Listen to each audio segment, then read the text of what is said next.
Okay, so you're here to learn about blogging for your business. But the beauty of what I'm going to talk to you about is it doesn't have to be for your business. If you want to blog for non-business reasons, just as a hobby or a passion, that's a great place to be. And in fact, I would say that actually that's where most of the most successful blogs in the world are made from. They're made from a hobby or a passion as opposed to a genius business idea or a brilliant business idea. You can use them for getting new customers, building a following, increasing your authority within your niche, within your industry, or you can have them just for fun, like blogging about your traveling or blogging about sports or pets or cars or whatever your hobby might be. And the good thing about what I'm going to teach you is you can monetize even the most mundane hobby. If you like fishing, and no offense to anyone here who likes fishing, but if fishing is a real passion of yours, you can monetize that using a blog, as well as monetizing a blog for your business. So it doesn't matter whether you've got a business, whether you've got your products or services already sorted, or if you've got no products or no services already. It really doesn't matter as long as you've got something that you're passionate enough about to talk about and show other people all about the topic. So what we're going to cover today is a little bit of an introduction to blogging. I know a few people said they're already blogging in the room, but just to make sure everyone's singing off the same hymn sheet, we'll start from the beginning.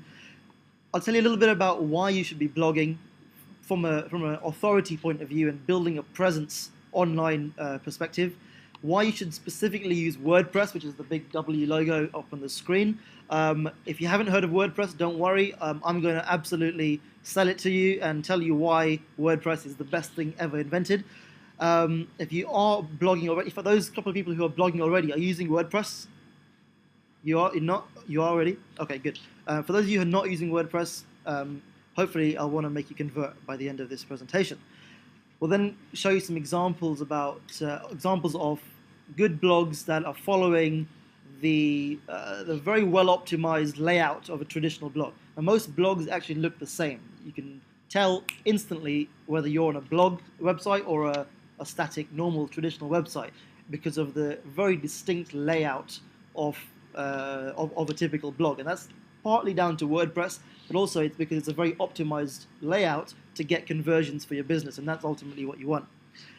And then at the end, we're going to touch on very briefly, because we just don't have enough time to go into any detail or really do it too much justice, the steps that you need to take to set up your own blog using the WordPress platform. And a lot of people come up to me at the end and say, surely it must be harder than that. There must be more to it than just 4 steps. But actually, the 4 fundamental steps to starting your own blog I'll go through at the end, and I'm going to be around afterwards for questions anyway. So let's crack on. But before I get into the real content, I want to give you one very, very quick, easy to read slide, just a bit of background about myself so you know where I'm coming from and what qualifies me to teach you here.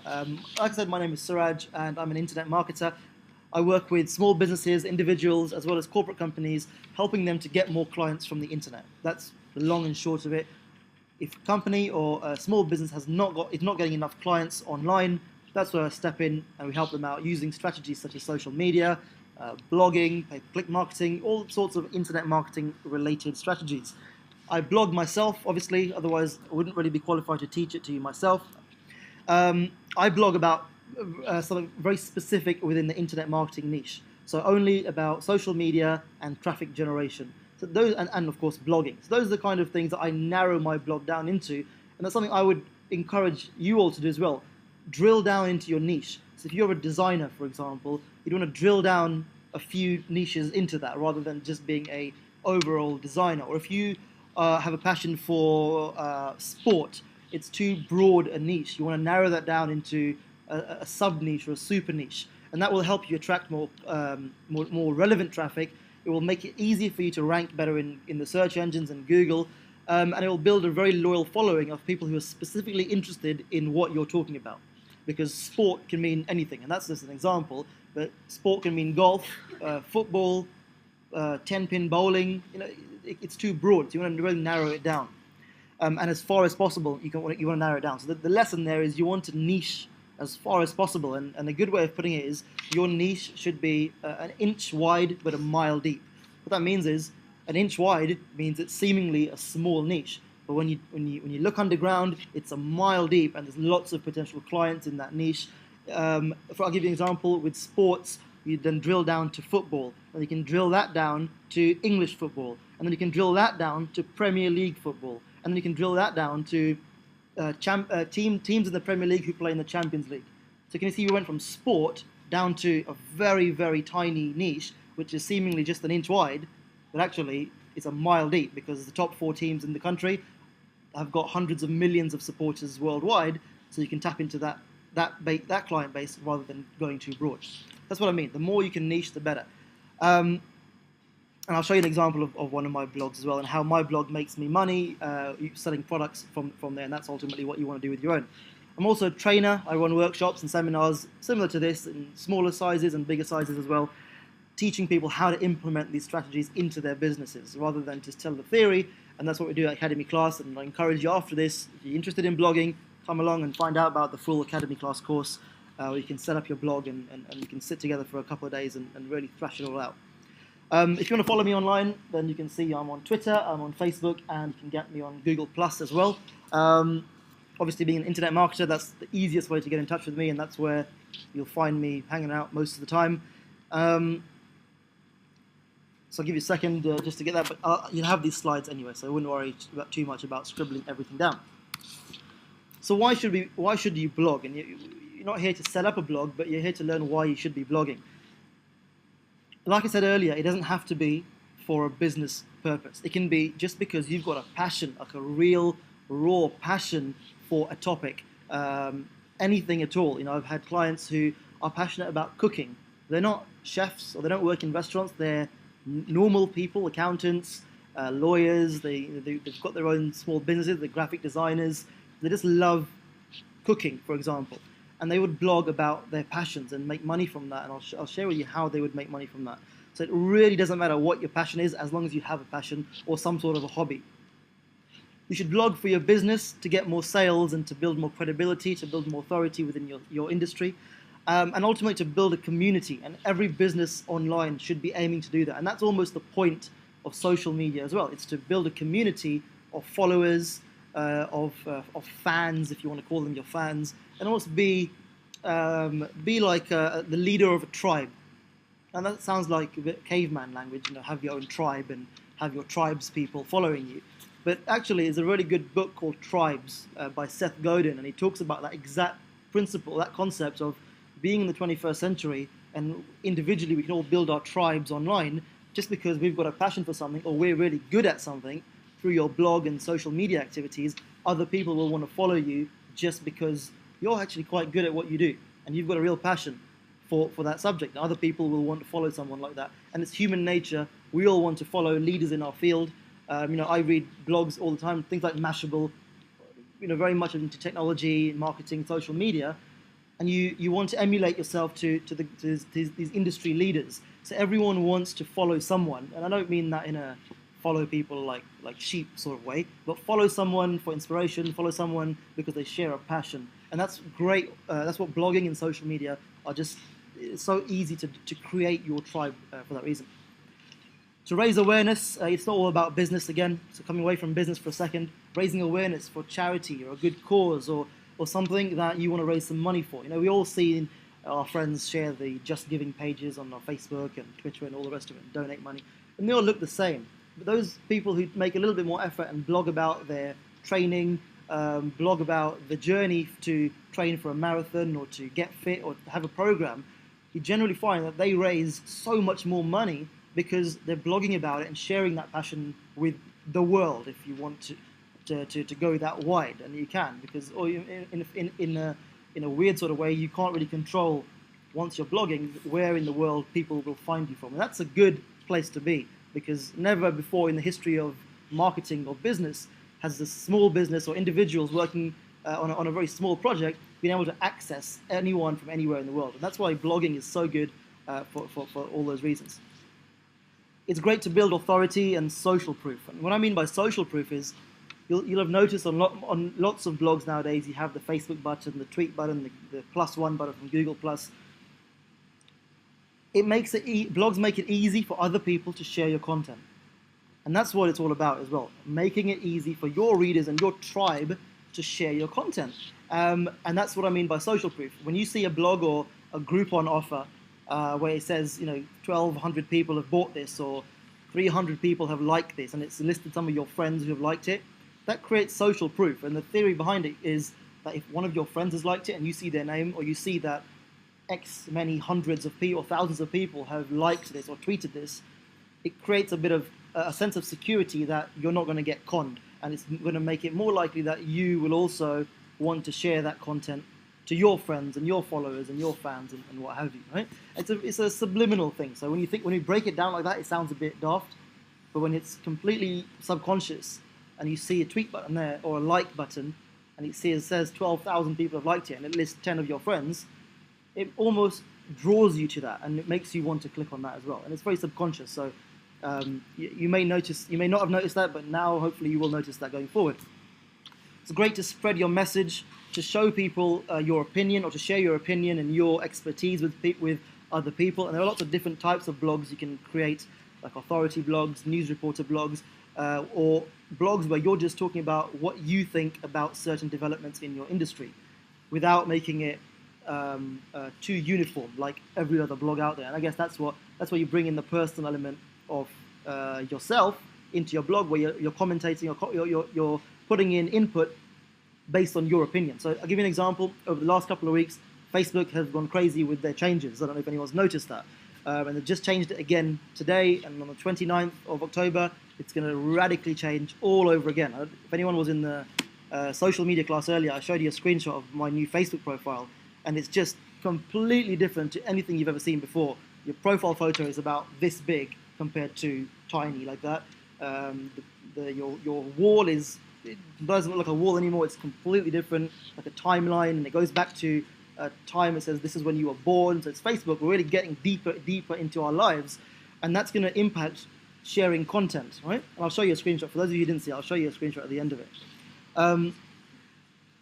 Blogging gives you a worldwide reach. Like I said, you don't really have too much control over who sees your blog. Did you have a quick question there, buddy?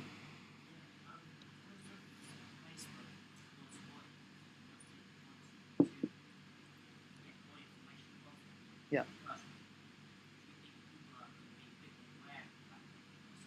No. Everyone says it. Everyone says that. It's like, oh, I'm gonna make sure I don't share too much information. It gets too personal. But just look in your Facebook friends feed. People are sharing random stuff, and it doesn't stop them. People will still share drunken photos or random status updates that trying to be funny or whatever. It will still happen because it still feels safe inside Facebook. It feels somewhat safe because you sort of know everyone who's on your Facebook profile. So I don't think it'll impact too much. People will complain about it for a couple of weeks, just like now that everyone's complaining about the new changes, but they'll get over it. Obviously, to make more money, your blog is brilliant. Maybe not directly, but indirectly. When you've proved your experience, your expertise, people will opt into your mailing list, buy from your blog, recommend you to others. So directly you can make money, but indirectly it's a much bigger effect. Appeal. What I mean by appeal is your blog can appeal to lots of different types of people. And I think I mentioned this in the social media class earlier. Some people like to consume their content by reading an article. I personally don't really like reading the 700-word article. I get bored quite easily. So I prefer to listen to a podcast or watch a quick YouTube video of the same content.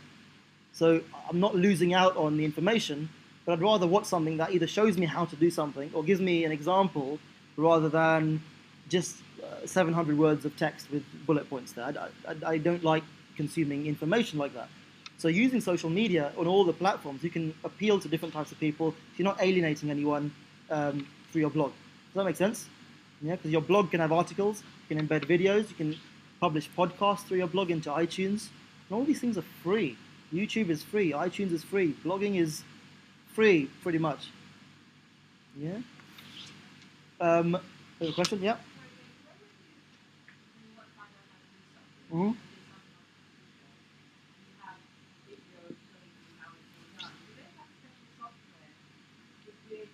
Yep. If you're on a Mac, it's called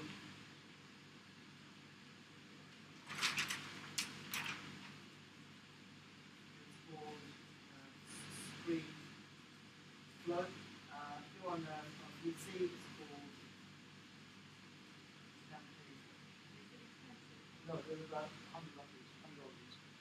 Or right now, because I've just bought this new MacBook Air, and I don't have ScreenFlow installed. So if you're on a Mac, QuickTime, you can record your screen using QuickTime. That's built into every Mac. Are you on a Mac? Are you a Mac user? Yes. So open QuickTime, click on File, New Screen Recording. That's exactly what I did there. I just hit record, and it's recording that screen.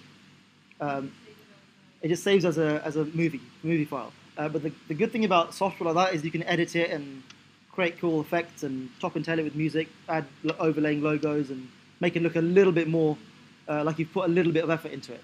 But even then, it's not really relevant. It's not really necessary. Because guess what recording all of you guys are getting of this presentation for what I'm doing right now, right? And I'm not using any of these tools, so it doesn't really matter. Yeah? In fact, if you're using YouTube, I would say to an extent, the more amateurish your videos, the better, because that really appeals to people. People can connect with you rather than be put off by a really glossy movie-like video where they can't connect with you as an individual. Does that make sense? Do you have a question? No? Do you have a question? No? Okay. Using your blog to build your database, and that's the real asset of any business, really, is to build your database of subscribers, because that's the safest way to ensure that if anything goes wrong online, your Facebook page gets shut down, your Twitter, YouTube channel gets deleted for whatever reason. It's the safest way to build a business on your own platform, on your own blog. And that's actually one of the fundamental flaws of building a business on social media. I don't want to contradict what I was teaching earlier, but there's a flaw in that model, because what happens if your social media channels get shut down? You've got no control over them, you don't own the content, it's all completely third party, whereas your blog is all your own. Of course, increase traffic, make leads and sales and all the rest of it. Now, why do I advise everyone to use WordPress? And it's very simple. It's by far the best blogging platform available online. It's free. There's 2 versions of it. Both versions are free. The first version is the WordPress.com version, and that platform is hosted with WordPress, and it comes with a few restrictions, but it's good enough to get started. However, I would always, all day long, advise, if you're taking this seriously for your business and you really want to scale this up, to make sales, to build a following, you want to go for the WordPress.org version. It opens up so many more features. It's still free. I'll tell you the difference in a second, but it opens up loads more features. You can really customize the look and the feel of your WordPress.org blog in terms of design. You can create customized themes. You can install premium themes that you can buy, as opposed to just the free default themes that WordPress gives you. And they're badly coded. They're coded by kids, and it's not good at all. So you want to get something a bit more professional if you're going to treat this like a business. The other reason is that on the .org version, you can install lots of third-party plugins to essentially make WordPress do whatever you want. And I liken plugins to apps for your iPad, your iPhone, or your Android, or BlackBerry, or whichever platform you use for your mobiles. Plugins are just like apps, so you can really customize it to do things that it doesn't do out of the box, essentially. WordPress is brilliant because it's easy to use. If you can use Microsoft Word and navigate around Facebook with all the complicated changes, then you can use WordPress. It's really, really simple. Blogs, just by definition, are very search engine friendly, because they're always putting out fresh, relevant, new content, and that's what the search engines love, and that's what the search engines reward with good rankings and page 1 rankings, if that's what you're after. It's not the be all and end all. A lot of SEO people will scare the heck out of you and say, if you're not on page 1, you might as well give up now. It's not the case. There's so many other platforms and ways to get traffic: YouTube, social media, email marketing. The focus should never be solely on SEO. Completely flexible and customizable. If you don't like certain bits of WordPress, you can shut them off or delete them, and you can chop and change the whole look of your website within a matter of minutes. And sharing content is very easy, or it's made very easy for other people to share your content. And that's so vital for a successful blog, because it's pointless if you're just blogging to yourself and no one's seeing it. You have to have other people sharing your content for you, and the only way they're going to do that is, one, if your content is good and your passions are coming through and your expertise is coming through your content, and 2, you make it easy for them with the little Facebook buttons and the tweet buttons and the Google Plus buttons. People are not going to copy and paste the URL and go to their Facebook account, paste it in, create a little title for it. It's a long-winded process. You want to make things really easy for people. So it's literally click. They don't even have to think about it too much. So what is a blog per se? Sorry, you have a question? Yep.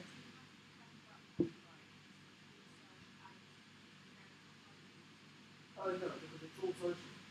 And your content. If people are sharing your content, they're not necessarily claiming credit for it. They're just saying, hey, Suraj has written this article, go and read this. So I'm just giving credit for it. Is that what you meant?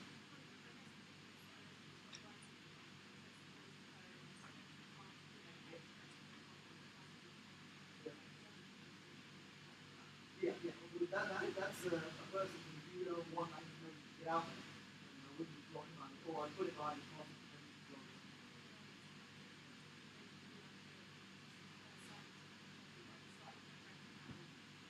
Check if I'm going to copy you.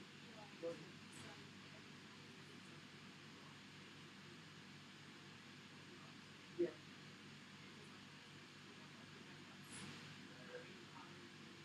Yes and no. The site I think you're talking about is a site called copy check. So what that site does is it checks if anyone's copied your content online, and it also checks your content in case it's too similar to someone else's. And if someone has copied your content, it'll flag it up for you. It'll email you saying, hey, someone has used the same content, or there's a 30% similarity between this content and your content. You check it, and if they've taken credit for it, you can flag that up, and that website will get de-indexed and possibly deleted. Yeah. Yeah, yeah, sure. Um, it's courtesy. It's nice. It's good courtesy to do so, but you don't have to. There's no legal requirement at all in terms of saying I was inspired by another article that I read and I've created an article based on that. Yeah, a blog is different to a website in that it's constantly updated with articles. Like think of a blog as a magazine, where every month you buy a magazine or you subscribe to a magazine. There's always new content in there. If there was the same content in there all the time, you would never subscribe to it or buy it regularly. So a blog is like a magazine. Um, so the official definition of a blog is a weblog, but I don't know anyone in the world who uses that as the real definition. Of everyone just calls it a blog. No one says, go and check out my weblog. It's always been known as a blog. As, like I said, you want to treat it like an article, like a magazine, as if you were the editor and the publisher of your very own magazine. And it can be personal, political, commercial as well. Now this is what a typical blog would look like, and this is a very optimized layout of a blog. And it doesn't look too nice here, but translate this in with all the nice design and all the images and all the rest of it, and you've got a very highly optimized blog, which is created based on where people's eyes fall on a website or on a blog. Most people read left to right, which is why the content starts on the left-hand column with the main article, any images, the comments that people want make per article. And that's something you want to encourage. You want to encourage discussion and engagement with your articles. And on the right-hand side, it's got all the other stuff: the widgets, the plugins, the advertising, the affiliate banners, the opt-in forms, the ebook covers, whatever else you want to put. The links on the right-hand side. But the left-hand side is always the main content, the featured part of the blog that you want your readers to draw their attention to. And this is a very it's a very basic layout, but it's a highly optimized layout based on tons and tons of research. So the different types of blogs that you can create, and I've listed them all as individual blogs here, but you don't have to have. There's nothing to say that you can't mix and match one blog with different types of content in there. So the first type of blog is a news reporter. And this is the notion that everyone can be a journalist online if you want to be, to share industry news, updates, developments within your niche or within your business. And it's think of traditional news websites or news channels like Sky News, CNN, all these websites and the news channels. Their content is other stuff happening. It's none of their content. They haven't invented stuff that they're talking about. It's not their opinion on stuff. They're just stating what's going on in the industry or in the news world in the world. Does that make sense? So when you're watching Sky News in the evening or you're reading the Sky News website, it's essentially a blog just of articles telling you what's happening somewhere else in the world. That's it. There's no opinion on it. It's just stating that a volcano has erupted here, a bomb has been blown up or been blown here or detonated here. An attack has happened here. Someone's been stuck in a mine here. A cat got stuck in a tree over here. Right? It's just stating the news, whether it's interesting or mundane, good or bad. And that's what a news reporter type of blog for business owners can be like, but based on your industry news. So if you've got a blog, think of Mashable. Does anyone want to follow Mashable here? The technology blog. They're a mixture of all of these blogs, but their news reporter side of things is they follow social media conferences, social media stuff. And when Facebook launch a new product, they just tell you about it. They publish a blog saying, today Facebook launched a whole bunch of changes to their website. This is what the changes are, and this is what it means for your business. End of article. So it's just reporting the news in the industry. Same with design work, with software. When Apple released new software, people have Apple dedicated blogs. But when Apple released new computers or new products or new software, like with the new Final Cut Pro or the Final Cut 10, I think, people were just blogging about that, just stating that the new version is out and you can get an update. It's like all of the Mac rumor websites. It's just news and industry developments. And that's great for any sort of business that you're in. Review type of blogs is what I'm more involved in with my internet marketing blog, where I review products in my industry. Software products, web-based products, social media-based products. And the reason I review them is because I've used them. I'd never review anything that I haven't used. So if I've used the product, I would review it. And at the end of that article, I would have an affiliate link telling people, if you want to buy this product, I recommend it. You can click on this link and you can buy the product that I'm talking about. If people do buy it, I get a commission based on that sale, based on that referral or that recommendation. And that's just basic affiliate marketing 101.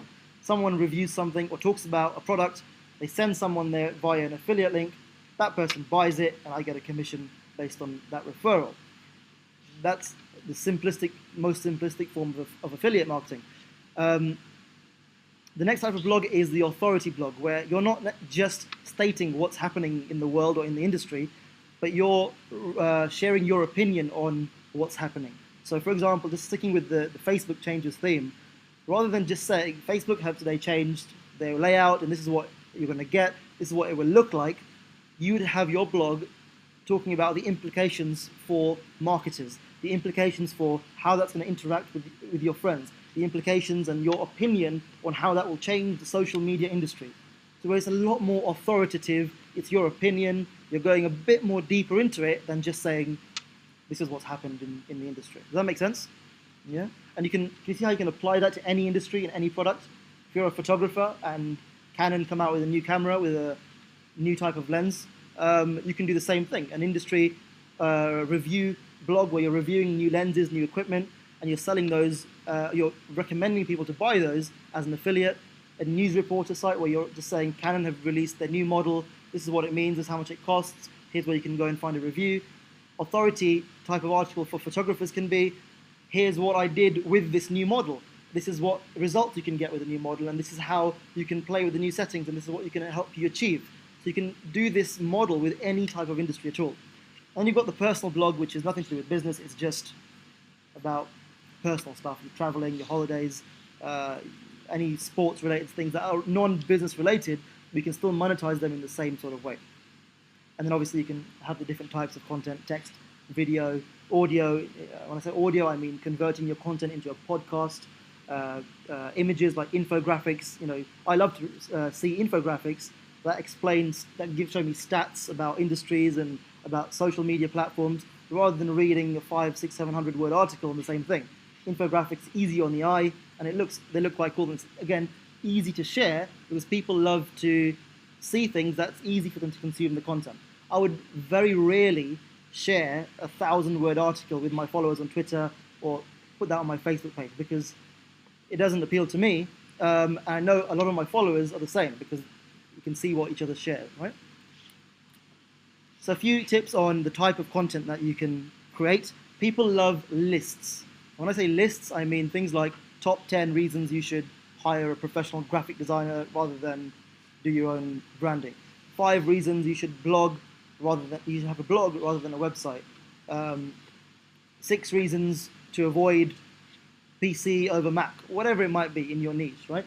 5 reasons this thing is better than this thing here. People love to read lists because they're easy on the eye.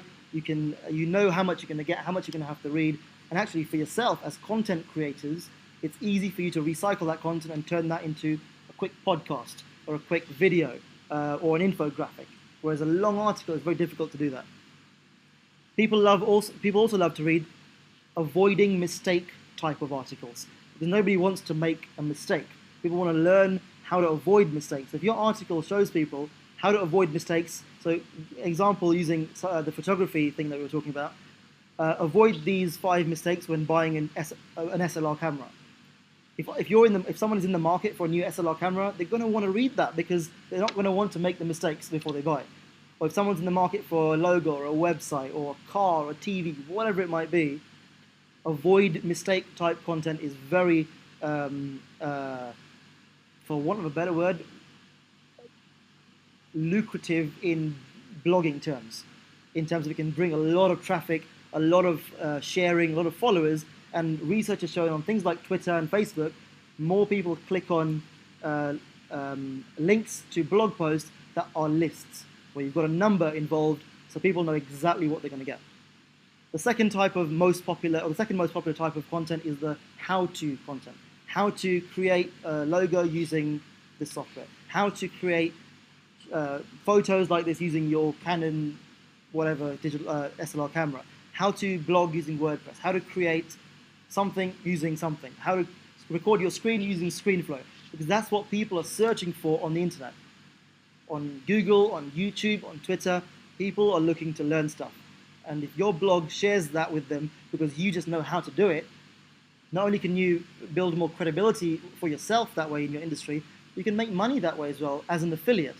If I demonstrate how to use ScreenFlow, I'll do a great big demonstration on my screen. When I say great big, I mean 7 or 8 minutes. And I'll monetize it. Say if you think you're ready to buy this software, click on the link below and buy ScreenFlow. And I'll make a commission of that. And usually you get about a 50% commission on front-end sales in my industry. You can make lots and lots and lots of money every single month, almost on autopilot, because when you blog and you've got videos up there, they're not going anywhere. They're always going to be there. And yeah, avoid mistake type of articles. People love to listen to podcasts. I think iTunes has got 20 or 30 million subscribers in the most popular topics. And to create your content, to create your podcast, it's literally stripping the audio from a video you've created. If I was to create a video on a tutorial, I'd just separate the audio from the video and submit that to my podcast feed. My podcast goes out to everyone who subscribed to it. Very, very simple. Reviews are great. Comparisons, people love to read comparisons before they buy stuff.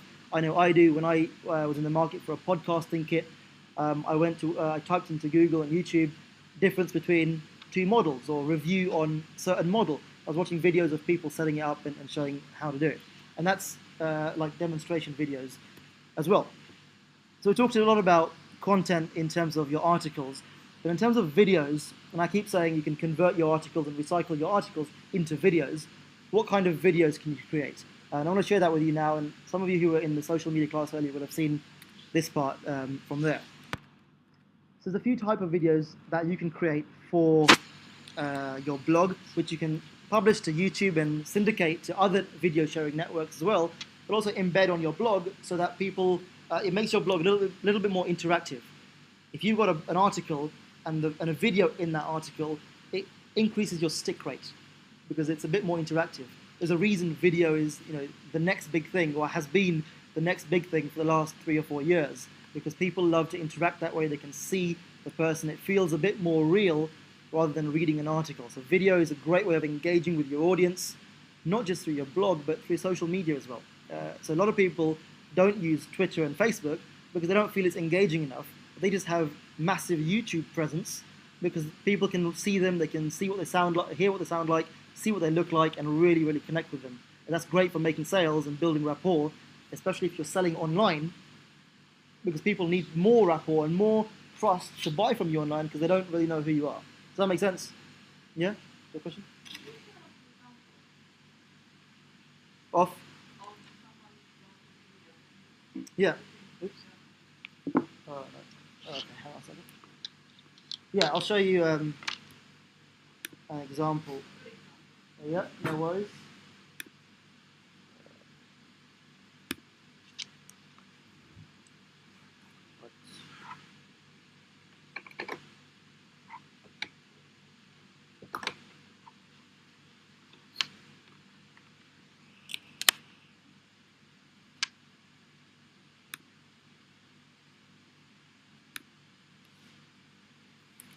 Right. So there's a few type of videos that you can create and that are really easy to create. The first is a talking head type of video, where it's you or someone talking about you or your products, not in a salesy or advertising type of way, but sharing the information. So for me, for example, I would never say, "Hi, I'm Suraj. Come to my workshop. It's going to be this much. It's going to cost you this much money. This is where you need to go. This is what you need to bring with you." It's like an advert, and people don't go to YouTube to watch adverts, right? Everyone skips the adverts, or they fast forward them on Sky Plus. You don't want to put an advert in front of someone online.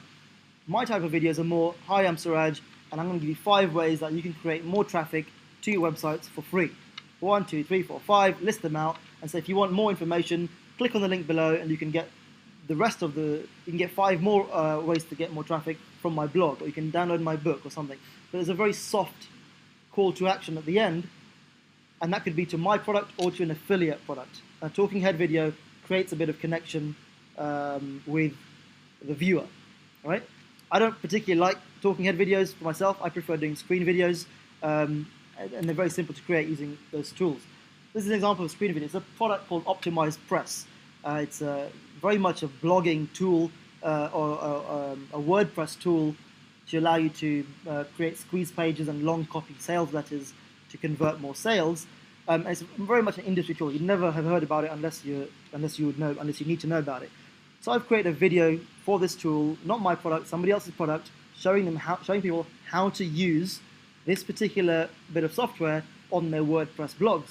And you can see the video is like 5.5 minutes long. You can see the dock on my map. You can see the bits and bobs up at the top. You can see what time it is. So it's not overly polished. It's just as is. It's hardly edited at all. It's me just talking into my microphone and recording my screen, walking people through the software. And the reason I would do that, or why I would even bother to do that, is because I'm an affiliate for this product and I use it myself, and I know that people search for this kind of information online. People are searching for how to use Optimized Press before they go and spend their money to buy it, because they want to see if they can use it or not. And it's just almost like an affirmation from me for 5 minutes saying, "This is what you need to do," and they'll think, "Yeah, I can do that. That's easy. I'm going to buy this product." And this video will have had about 2,000 or 3,000 views over the last few months. There's a link at the bottom of the video. People click on that, they buy the product, and I get a commission. It's a very convenient process. They don't have to then go back to Google the product, go find the website, then buy it. It doesn't cost them any more. It's just convenient because there's a link right next to the video. So if you want to buy this product, bam, click on the link, and I'll make a commission. And something like this costs around $100, and I get a $49 or $50 commission. So most of the time you get a 50 to 60% commission based on the product that you're selling. Does that make sense? Yeah? And that's not even my product. So that supplements the income from doing other things as an affiliate, and that's completely on autopilot because I'm here right now, my video is still live, and there are still people searching in the industry for this kind of information. Same applies for my blog. So I would take this video and embed it in my blog. So if someone finds my blog, they can still watch the video, and if that makes them decide to buy the product off the back of my review, I can still make a commission. Does that make sense? Yeah? Absolutely. No, as an affiliate, you can become an affiliate for any product that has an affiliate program. And these are very specific industry-related programs. But for more general brands, like all the UK high street brands, if you go to a website called buy.at, so buy.a and a T, you'll find all the high street brands like Virgin Media, AA, Carphone Warehouse, T-Mobile, Orange, all the high street brands. If you want to be an affiliate for them, literally sign up for free, and there's no approval or application process. You just sign up for the network, and I'll come to you in a second. And they give you all the graphics, all the media, like the banners and what have you, for your websites. And you take the code, which is already embedded with your affiliate tracking link, paste it into your widget, into your site, and you've got a nice Carphone Warehouse authority building advert on your blog. Anytime someone clicks on that and buys something from Carphone online, you'll get a commission for that. The reason I don't use big brands like that is because they're stingy in their commissions. They don't need affiliates. It's the smaller brands, the individual companies that sell software, small specialist software that need affiliates to promote their products. The big brands don't need it. You know, if we don't promote T-Mobile SIM cards through your blog, T-Mobile will be okay. Whereas on the other hand, if you've got things like a travel blog, and you're traveling, or you know someone who's going traveling, you can monetize that with things like lastminute.com or EasyJet or Expedia affiliate widgets, because if someone's looking at a travel blog, they may remotely be interested in traveling. Would you agree? And they may be in the market for a cheap flight or a hostel or a hotel or something along those lines. So you want to make it very relevant. And I'll show you some examples in there. You've then got third-party videos, which are testimonials, just your clients saying good things about you. Interviews build massive amounts of credibility, where you're interviewing another expert in your field or you're being interviewed by an expert in your field. It builds a lot of authority through the power of association. People will almost put you in the same bracket as the person you're interviewing. And I used this as an example before. People like Piers Morgan, Oprah Winfrey, all these sort of interview chat show type of Jonathan Ross, they haven't really done anything themselves, with all due respect to all of them, but the way they got really famous was interviewing other really famous people. And by the power of association, that rubbed off, the credibility rubbed off onto them, and now they're superstars, if you want to call them that, or A-listers, if you want, in their own right. Does that make sense? And you can do that just by interviewing other experts. So I make a point of, when I go to marketing conferences, I always take my flip cam or my little Kodak ZI-8 camera with me, and I try and grab a quick 10-minute interview with one of the speakers or another expert in my field, whack it on YouTube, and it gives me massive credibility just because people think, wow, you guys are in the same sort of bracket. So it's a very quick credibility. Yeah? Do you have a question? Yeah, you can. Yeah, in fact, I give bonuses. So that's another strategy, a buy with bonus strategy. If you're selling a high-end product, if someone bought a $15,000 product from my blog, that's a heck of a lot of commission for me. So you want to give back and almost say thank you for that person. So I say, if I'm selling a high-end product, I say, if you buy through my link, I will make a commission. So you declare it. I'm completely transparent, and I will get a decent chunk of commission for that. In return, if you would like some coaching or some mentoring or one of my products, or come to my workshop for free, send me your invoice so I can double check that you did actually buy it, and I'll give you something of extra value.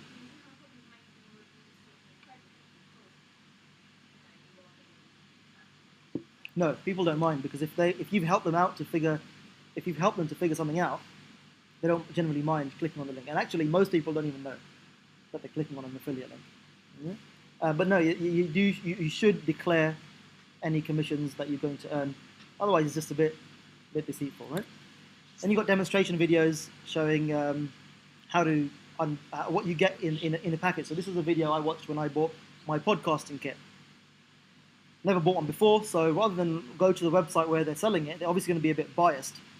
Best images, the best reviews. Go on YouTube, and people are creating these videos showing you how to set this up, what it's good for, what it's not so good for, how the sound quality differs to using the normal built-in microphone. And at the bottom, a lot of them will have a link to Amazon or wherever you're going to buy the product from, and they'll make a commission off that. And you don't mind, because it's convenient to click on it, and it's almost like a quick thank you to this person who's made the video. And this video is what, 7-8 minutes long, and it'll have hundreds of thousands of views, because this is what people are looking for before they buy stuff. And you can replace affiliate products with your own products. If you haven't got any products, you can use industry relevant things that are already selling online. So a few blogging tips here. Post regularly and consistently. If you're going to start off posting every single day, when you start, keep that consistency. If you don't think you're going to be able to manage that, start off once a week or once every fortnight. But I think once every fortnight is the bare minimum. Otherwise, you won't really get any attention from the search engines. You won't get that the benefit of a blog, which by definition is constantly updated log of information. Try and narrow down your niche. Use social media tools to share your content and to allow other people to share content. Use good themes. Optimize your posts using the right categories, the right tags, which is essentially your keywords, which will be picked up by the search engines to an extent. And use various types of content, so recycle your content as well. This is an example of this is my blog. It's a very basic thing. There's no real graphical customization. It's just the normal theme with a header on it. And you can see the format like I showed you before. On the left-hand side, you've got the content with a big image. You've also got the opt-in form and the call to action on the right-hand sidebar. You also see I've got two affiliate banners there, one at the very top and one in the bottom right-hand corner. if anyone clicks on those, and those are relevant products, if you've never heard of those products, it's probably because you're not in the industry. Anyone coming to my blog would probably be someone who knows about these things already, and if they just happen to see, or the copy on the advert appeals to them, and they click on it, I'll get a commission when they buy. And literally, that would make thousands of dollars in commission every single month, combined with the banner ads, the videos, and the review blogs, because they're always there. People are always searching for these things, and once you've got your Google rankings sorted, people are searching for this product. No one cares about me. Notice there's nothing about me on this blog at all. It's all about the product and the industry, right? So you see this article at the bottom, is your blog missing these essential elements? And I go through some things that every blog needs to have, and there's some product in there that I recommend. So that will make money if someone buys that product based on my recommendation. A rough guide to Facebook advertising is nothing. I'm not selling anything in that blog post. It's more of a guide, more authority building. That's more of a news reporter type blog post. So this one here is more of a review and authority type of post. Does that make sense? So you mix up the type of content that you've got. Another blog from a graphic design friend of mine, it's Gareth. He uses his blog not to monetize by telling people what products to buy, but he uses his blog to add value to his existing clients. So every time he gets a new client and he does some design for them, whether it's designing some cards or flyers or logo, he will blog about that client with a link to their website, thereby using these tools to add more value to the client. So they're getting more from him for their money, and it makes them more loyal as well, rather than having to go to someone else. And it also encourages people to recommend him to other people. Like, I have absolutely no qualms in recommending Gareth, because I know if someone spends some money with this guy, they're going to get a lot more value than what they spend with him, because he'll blog about them, and he'll tweet the blog post out to his 5,000 Twitter followers. And that's what I call adding value. So he's not really interested in using blogging to get new clients. He's doing it to look after his existing clients and make them more satisfied clients and make them raving fans. And I wouldn't have his thing up here, his screenshot, showing you if I wasn't a fan of his work, and I know he's going to add lots of value to anyone. Does that make sense? Right? Dot design. I think it's dot-design. If you want to follow him on Twitter, it's at Gareth.design. And he's a freelance designer in Devon. Nothing overly special, but he's just using these tools in a slightly out-of-the-box way. But notice the layout. His blog is very much cleaner than mine, but same format. Left-hand side is the content. The right-hand side, you've got links, and I'd say too many links, but that's another story. You've then got another... Look, by the way, the reason I would say too many links is, what's that going to encourage people to do? Go somewhere else. If I'm trying to sell my graphic design services, I want to keep them on my site as long as possible to look at my brilliant work. I don't want to give them the option all the way down to say, hey, go and look at something else. Right? So that's just my take on it, but it's a personal choice. It's another blog about makeup and beauty. Content on the left-hand side, widgets and advertising on the right-hand side. And it's a very traditional blog layout. There's nothing too special about it, but it made a bit of an effort with the design and the header. And look what they're blogging about. Sundays with Tabs the Cat, makeup and beauty blog mascot, volume 144. But they've probably built up a bit of a following as well. Yeah.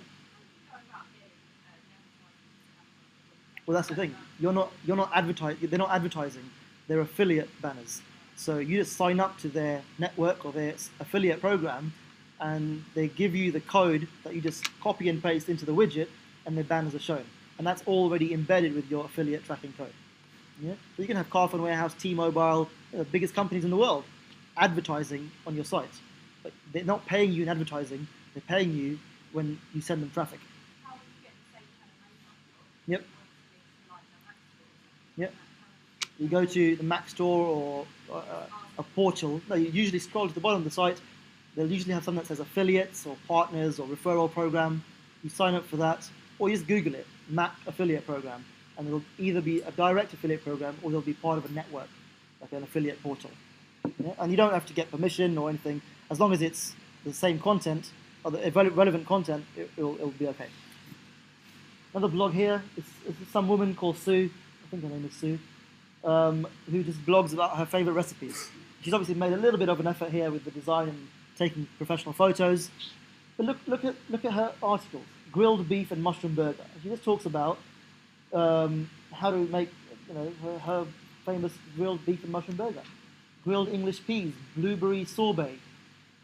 There's nothing else to that. It's just a blog about recipes, and if you read it, if you can see it, if you can make that out in the top corner, it's just a personal website where she's blogging about her favorite recipes.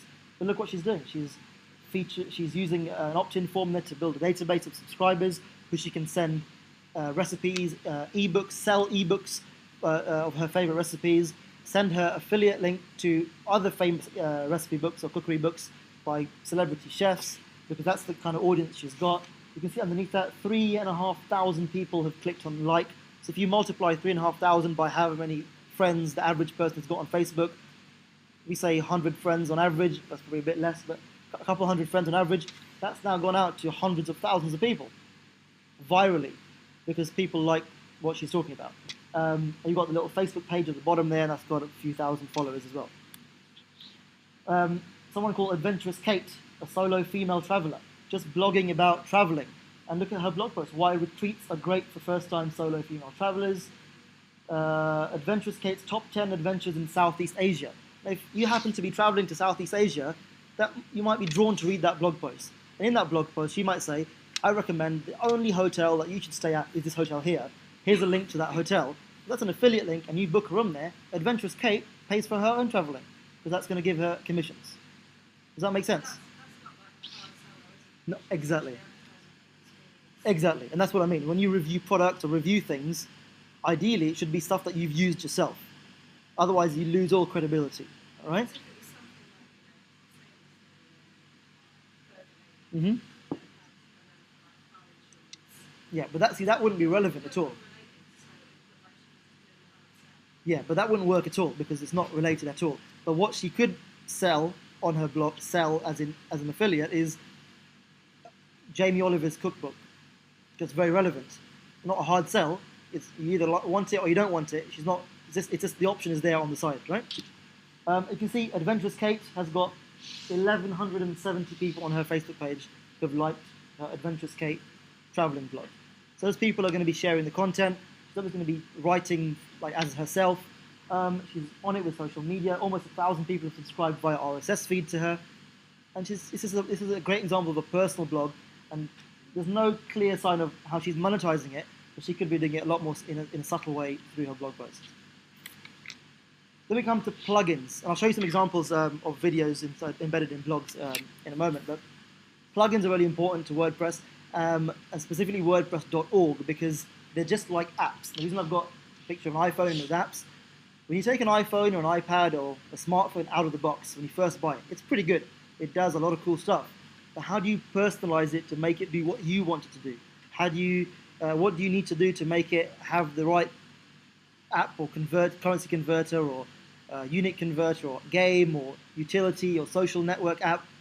You buy or download apps, right? And there's free ones and there's premium ones. Same with WordPress. There are thousands and thousands of apps or plugins for WordPress that make it your own, that customize it to make it do what you want. Things like automatic content syndication. If you want your blog to automatically blast out your new content, your new articles straight to your Twitter page or your Facebook profile and your LinkedIn profile and all sorts of other platforms, there's a plugin for that. Just like there's an app for everything, there's a plugin for pretty much everything you could ever think of that you want your blog to do. If you want to turn your blog into an e-commerce blog to sell stuff, there's a plugin for that. Or there's a theme that will create an e-commerce type of theme on WordPress for you. Most of them are free, but there are tons of premium plugins that really can stand your blog out with social media buttons, widgets to do all sorts of cool stuff, make it look better, and you can find them all at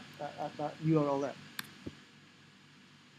So as we sort of come to the end, and I want to leave a few minutes just for questions at the end if there are any, just very quickly, if you want to start a blog, if you haven't already on WordPress, you're going to need two primary things. A domain, which costs about £10, £12 a year, if that's a .com. If you're happy with a .co.uk, a £5 or £6 a year, if that. And you're going to need some cheap, basic hosting. The reason you need hosting is because the WordPress.com version doesn't allow... the WordPress.com version is hosted with WordPress. So for that reason, they don't allow you to add customizations that are third party because they're protecting their own back. If someone installs something that is a bit dodgy, then it's going to bring down their whole server. When it's self-hosted on your own hosting account, they don't really care. You can do whatever you want on it. I use HostGator.com. It's not an affiliate link or anything. It's just a normal link. But if you do want to buy hosting, there's a discount code that's going around. It's discount on hosting, no spaces, and it gives you the first month of hosting for free. But even that, it's like $4 per month. It's very, very cheap. And for the graphic designers in the room, you may not like me saying this, but don't worry about a logo. Don't worry about branding initially. Just get it started. Because the worst thing I hate to see the most is people spending lots of money and lots of effort getting the branding right, but then the content sucks and they don't get any visitors. They get nothing on their site. Assemble a crowd first. Build a bit of a following, and then it'll be more of a worthwhile investment to brand yourself based on who starts to follow you. And these are the 4 simple steps to essentially start your blog. Is to link your domain and hosting together. And most domain companies will do that for you. I know WordPress developers and designers that will install WordPress on your server for free as long as you buy hosting through them. Why would they do that? Because when you buy hosting through their affiliate link, they make a commission. And HostGator, for example, if I'm an affiliate for HostGator on my blog, and if you send 21 clients to HostGator a month, in the grand scheme of things, 21 is nothing. They'll send you $2,500 in the post, or through your PayPal account. Not too bad, not too shabby at all. $2.5 grand, right? More than the average salary in the UK. All you need to do is send 21 people to hosting, right? And you times that, or you scale that across lots of products, all automated. People looking at your videos. I've created videos how to set up your HostGator account, how to link your HostGator account to your domain, and that's the kind of stuff people are searching for. And imagine yourself now in front of your computer. You search for something like that. You find the video. It's really convenient. There's a link there. Click on the link. Buy your hosting. I get a commission for that. 21 times a month. That's $2.5 grand just from HostGator. Optimized press video will probably make another $1,000, $2,000 a month in commissions. Before you know it, you've got over the course of a year, $20,000 to $30,000 to $40,000 or pounds in commissions, pretty much on autopilot, which is not too bad as an automated income on top of the stuff that you're actually doing. Does that make sense? Yeah. Okay. So you install WordPress, personalize it, and start blogging. There's nothing more to it than that.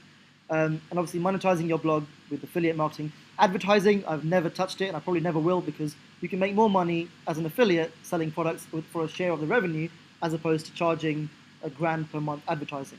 If I was to take HostGator, for example, and HostGator don't know me, I'm just an affiliate, but if I was to say to HostGator, would you want to advertise on my blog, which is a very small niche blog, I'd be lucky to get £1,000 or $1,000 a month, as opposed to an affiliate, where I just need to send them 21 clicks and clients, and they send me $2.5 grand. Why would they do that? Because the lifetime value of a hosting client is a lot more than what they're paying out in commissions. I've got tons of blogs hosted on HostGator over the last 4 or 5 years, and they pay out $125 per sign-up. So for them to recoup that $125 for that personal recommendation, they're going to make a lot more than that in terms of the client value. Yeah. And there are lots of different types of products you can promote. A low-end product, i.e. something cheap that sells in the bucket loads, but then you make low commissions. A high-end product which sells less often, but when they do sell, you'll make a $1,000 commission at a time, rather than a $50 commission or a $10 commission. Yeah. We've got like 2 minutes to go. Does anyone have any questions about what I've talked about? Because I appreciate I've just flown through that almost without even pausing. Does anyone have any questions that they wrote down or wanted to ask about this concept at all? And yep. Yeah, it doesn't matter. I use HostGator, GoDaddy, it doesn't matter. They're all the same. Personal preference, I guess. I like HostGator because their customer support is pretty good. Whenever there's a problem, they've got a 24-hour live chat type feature. With GoDaddy, you've got to wait till they're open in the morning. So, HostGator. Think alligator, but HostGator.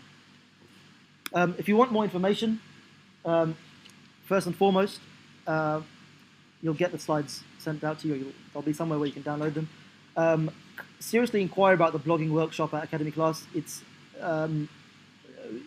combined with a social media workshop, so covering all the bases. If you need this in your business, then come along. It'll be good fun to get you set up. If you want download my book, you can get my book from my blog. It's a free download, and it gives you 10, 11 ways to get more traffic to your existing websites. And blogging is the focal point of that. And I'm very biased towards blogging because it covers your SEO, it gets your traffic, gets your content going, builds a following, and builds credibility as well. So we're a few minutes over, but I'm sticking around if anyone wants to ask me questions. And thank you very much. Have a good day. Thanks.